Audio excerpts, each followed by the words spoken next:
Next up, WNBA.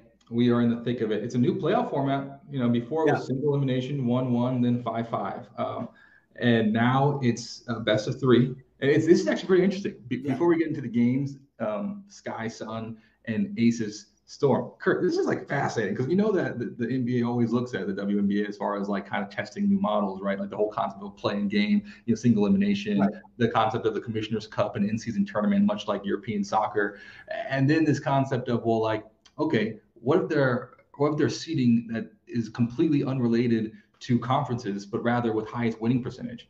Yeah. That is interesting because then it brings their stars to your attention right at the beginning of the postseason, and it stays there. These are the best teams in the league playing against each other. Yeah. And that's exactly what they're doing. And we're seeing some great games. Like you zoom into the two games in the semifinals, decided by one possession in the last 10 seconds of the game, both games. So, I mean, want to start, which game do you want to start with? I will start with, let's start with the Storm, who I with a fantastic win. And a lot of talk about Sue Bird, but Jewell Loyd was fantastic and clutch in that game. She was it down the stretch, right? Like she was so good in that game. And by the way, Corey, the other thing I'm loving now is that the two, I mean, I think these were the clear four best teams. I knew when we got to the second round, it was going to be relatively even, but the two underdogs in the Storm and why am I suddenly going blank on the other winner? The Sky, or it's the Storm, the Sun. The Sun, thank you. I don't know where that went. But the two quote-unquote underdogs winning puts a lot of pressure now. I think it's going to be fascinating to see how the two title favorites in Las Vegas and Chicago respond to getting kind of knocked out. But, hey, they're down 1-0, and they go into game two. They can't be down 2-0.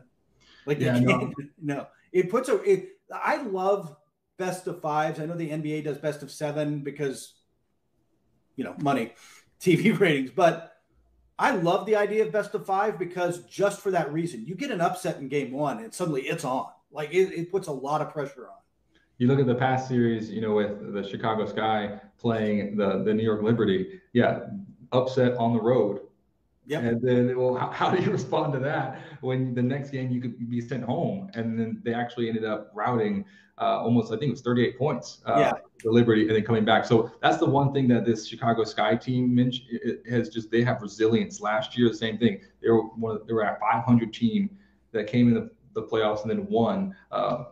And now they're looking to be the first back-to-back champion since the Sparks back in 01-02. But back to the Storm and the Aces, the one thing that you mentioned, Jewell Loyd, 26 points, 4 rebounds, incredible performance.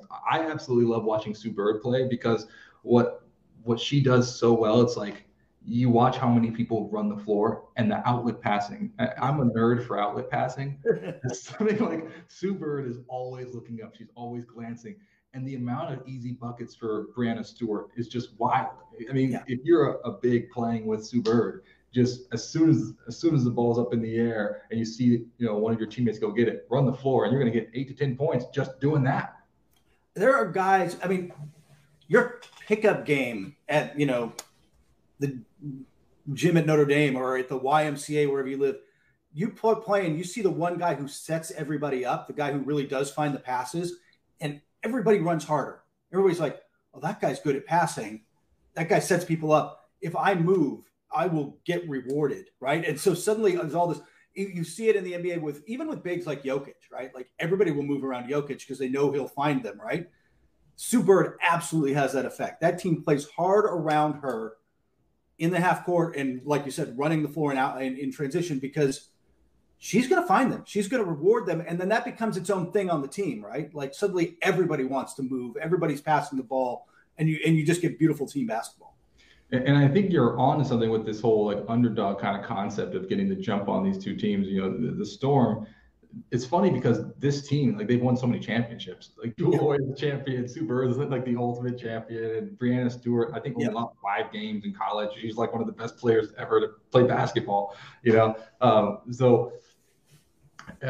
team it has a poise to this team that I think is so remarkable that they're probably the most dangerous 4 seed ever.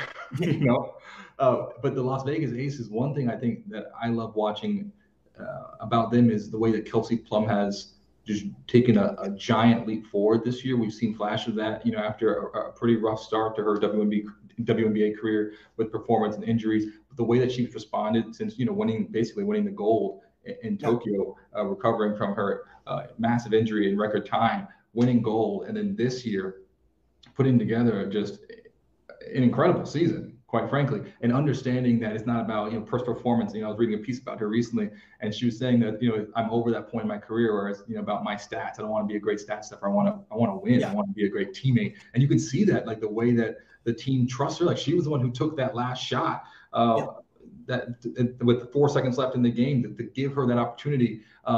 The huge and one plays throughout the game as well, attacking the basket, being aggressive, but always looking to get teammates involved. I think that pairing of her and Becky Hammon is one of the greatest pairings. Just like I think, for instance, Luka Doncic and Jason Kidd. I thought that was an unbelievable pairing in the NBA. I think Becky Hammon and Kelsey Plum, unbelievable pairing. And Coach Hammon said that Kelsey Plum's going to be better than she is, and she's a legend. Yeah.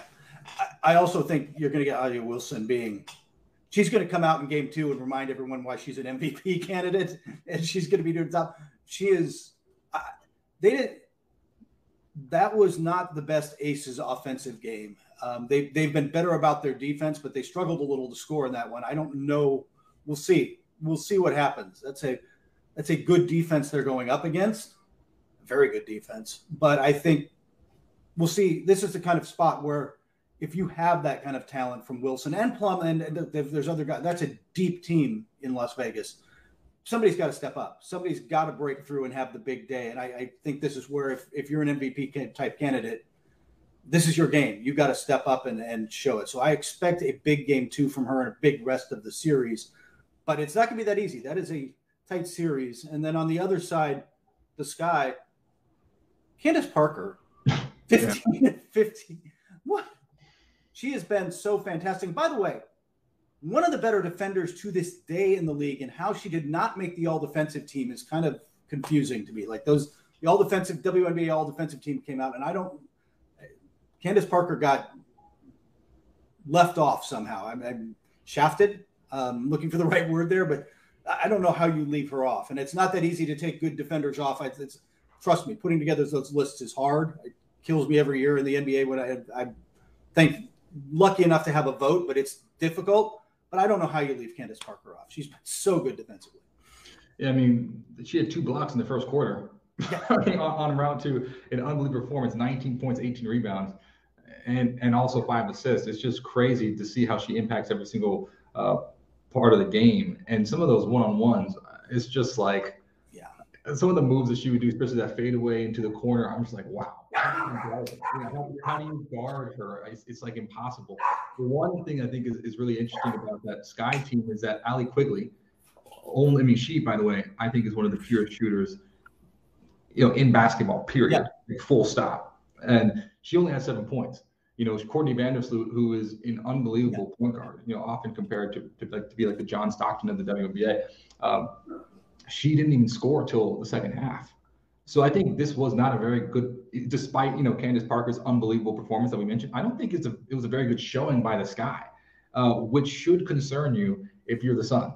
Yeah, especially knowing that resilience. So I think that I expect both top seeds to bounce back with better games, but you're in it now, right? You're down 1-0. You're in it.